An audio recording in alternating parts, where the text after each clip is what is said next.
낙찰받고 나서 대출이 안 나오는 경우도 있어요? 거의 없어요. 거의 없어요? 예. 아파트 같은 경우에는 80에 90 해가지고 90%까지 다 해주잖아요. 저는 3천만 원밖에 없는데 경매할 수 있을까요? 라고 물어보시는 분들이 계시는데요. 이 아파트는 현재 9,100만 원에 나와 있습니다. 만약 1억에 낙찰받는다면 3천만 원으로도 투자가 가능한 겁니다. 아니, 낙찰가는 1억인데 어떻게 3천만 원으로 가능하냐고요? 그 이유는 바로 대출이 있기 때문인데요. 얼마 전 저희 스터디원 분이 낙찰받은 아파트도 대출이 90%가 나왔습니다. 대부분 대출 관련 영상을 보면 정확한 내용은 대출 상담사와 상의해보라는 말을 많이 하십니다. 그런데 막상 여러분들이 연락을 하면 그런 대답을 쉽게 듣기 힘듭니다. 그래서 여러분들이 궁금할 만한 그 내용을 가지고 저희가 직접 통화를 해봤는데요. 오늘은 여러분들에게는 쉽게 대답해주지 않는 경매 상담사 분들의 상담해주는 녹취 음성을 통해서 어떻게 대출이 80%에서 90%까지 가능하게 되는지 알게 되실 겁니다. 지금부터 들려드릴 통화 녹음은 최근에 낙찰받은 우리 스터디원 분들께 제가 특별히 부탁을 드려서 가장 궁금할 만한 사항만 뽑아서 상담을 받은 내용입니다. 그 녹취 내용 바로 듣고 오실 건데요. 첫 번째 질문은 소득이 없어도 대출이 가능한가요? 라는 내용입니다. 소득이 없다고 하면 이제 가능한 건가요? 예, 가능해요. 소득이 없어도요. 소득이 없어서 사업자 만드는 거예요. 소득이 부족하거나 DTI가 안 맞을 땐 사업자를 만들어서 하는 거예요. 통화 내용을 들어보면 사업자 그리고 DTI라는 용어가 나오는데요. DTI라는 게 무슨 뜻일까요? 총 부채 상환 비율이라고 하는데요. 예를 들어서 연봉이 1억인 여러분이 DTI 40%라면 연 4천만 원까지 대출이 가능하다는 건데, 그런데 여러분들이 착각하지 말아야 되는 게 이게 대출 한도가 4천만 원까지 나온다는 뜻이 아니라 1년 동안 갚아야 할 대출과 원금이 4천만 원을 초과하면 안 된다는 뜻인데요. 조금 머리가 복잡해지죠. 한마디로 소득으로 상환 능력을 따져보겠다라는 말인데요. 그런데 사업자 대출은 이런 DTI를 안 보기 때문에 소득의 영향을 크게 받지 않는다는 말입니다.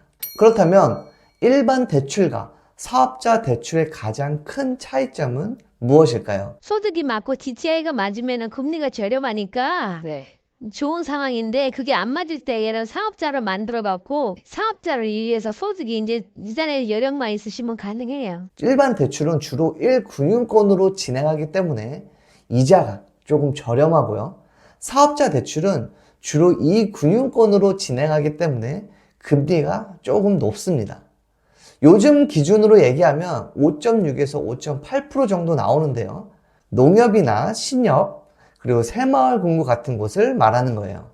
그런데 이 영상을 보는 여러분들은 정작 사업자가 없잖아요. 그럼 사업자를 언제 만들어야 될까요? 그러면 사업자는 보통 언제 만들? 사업자는 3일 정도 걸리니까요. 낙찰 받고 만드셔도 되고 낙찰 전에 만들어놨다 하셔도 되고 그거는 상관이 없어요. 한마디로 낙찰 받기 전까지는 사업자가 없어도 상관이 없습니다. 그리고 여기에서 말하는 사업자는 대표적으로 부동산 매매 사업자를 말하는 겁니다. 그럼 개인 사업자 말고 법인도 대출이 가능할까요? 법인보다 매매 사업자가 대출 받기가 더 수월해요. 법인은 감정가 60%가 맥심이에요. 네, 여기까지 사업자에 대해서 알아봤는데 이번에는 무주택자와 1주택자의 차이점에 대해서 물어봤습니다. LTV가 무주택이면 70%, 1주택이면 10% 줄어서 60%. 그러니까 사장님이 예를 들어서 내가 DSR이 안 맞으면 사업자로 가겠다 그러면 안 물어보셔도 돼. 조금 당황스럽죠? 왜냐면 이번에는 여러분들이 못 들은 LTV와 DSR이라는 용어를 들어보셨는데요. 네, 처음이라면 이런 용어가 굉장히 생소하고 어려울 수가 있는데 다시 한번 간단하게 설명을 드리겠습니다. LTV라는 뜻은 쉽게 말해서 담보 비율입니다. 소득이나 어떤 기타 사항을 고려하지 않고 순수 그 주택의 담보 비율이 몇 프로냐를 말하는 게 LTV입니다. 그러면 DSR은 어떤 걸까요? 총 부채 원리금 상환 비율인데요. 결국엔 DSR도 소득 대비 상환 능력을 본다는 건데, 처음 설명했던 DTI와 가장 큰 차이점은 무엇일까요? 바로 이겁니다. 기타 대출, 신용대출이나 마이너스 통장, 이런 대출에 대해서 이자만 보는 건 DTI고요.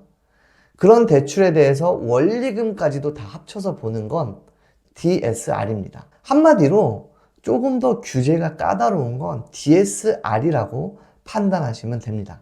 그리고 현재 매매 사업자 대출은 이런 DTI와 DSR은 안 보기 때문에 한도가 그만큼 더 넉넉하게 나온다는 게 바로 오늘의 핵심입니다. 그럼 이제 제가 처음에 이야기를 드렸던 1억의 낙찰을 받게 된다면 이런 소액건도 대출이 가능한지 그 부분을 물어봤습니다.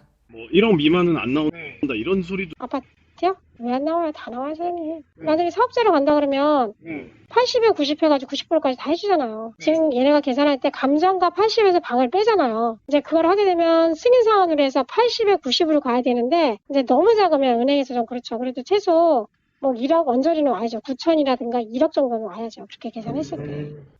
네, 이번에도 조금 생소한 단어가 들리셨을 텐데요. 첫 번째는 방빼기였고, 그리고 두 번째는 승인사항이었습니다. 방빼기라는 건 다른 말로 방공제라고도 하는데요. 소액 임차인의 금액만큼은 대출이 나갈 때 제외한다는 말입니다. 그리고 승인사항이라는 건 신탁대출을 뜻하는데요.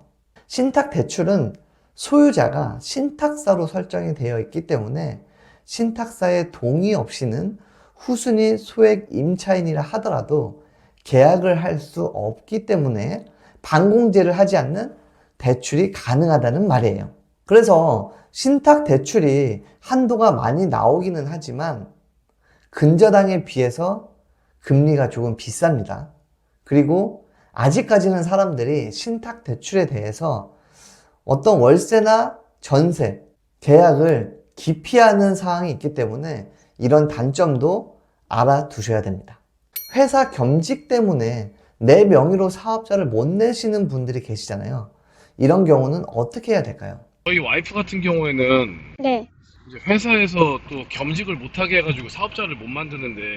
만약에 그렇게 하시면 사장님 앞으로 하시고, 사장님이 매매사업자 내고 낙찰자 앞으로 사업자가 무조건 있어야 돼요. 예, 그렇게 하고 사장님이 만약에 부모님 앞으로 하셨다 그러면 부모님 앞으로 사업자 내시고, 소득은 사장님 소득이든 아니면 배우자분 소득이든 명의 때문에 같이 투자한다, 그렇게 얘기를 해야지. 오늘은 대출에 대해서 상담 경력만 20년이 넘으신 상담사 분을 통해서 알아봤는데요. 오늘 이 영상에 소감을 댓글로 남겨주신 분들은 제가 추첨을 통해서 경매 상담사 분들의 명함을 모아놓은 사진 파일을 보내드리도록 하겠습니다. 마지막 질문입니다. 낙찰받고 대출이 안 나오는 경우가 좀 있나요? 어떤가요? 있죠. 물건이 권리 분석을 했을 때 물건이 안 좋다든가, 소득이 전혀 없어서, 대출을 낼 수 있는 여력이 없다든가 이럴 때에는 대출이 쉽지 않죠. 낙찰을 받고 대출이 안 나오게 되면 보증금도 날리는 경우가 발생할 수 있다 보니까 대출의 영역은 정말 중요합니다. 그러나 상담사분들의 말씀처럼 특별한 경우를 제외하고는 웬만해서는 경락잔금 대출이 가능하니까 너무 두려워만 하지 마시고 반드시 도전하시길 바라겠습니다. 인문학을 통해서 성장하고 경매를 통해서 성공하는 과정을 여러분도 느껴보시길 바라겠습니다. 여기까지 시행착오를 통해서 성공을 배운다의 차고였습니다. 감사합니다.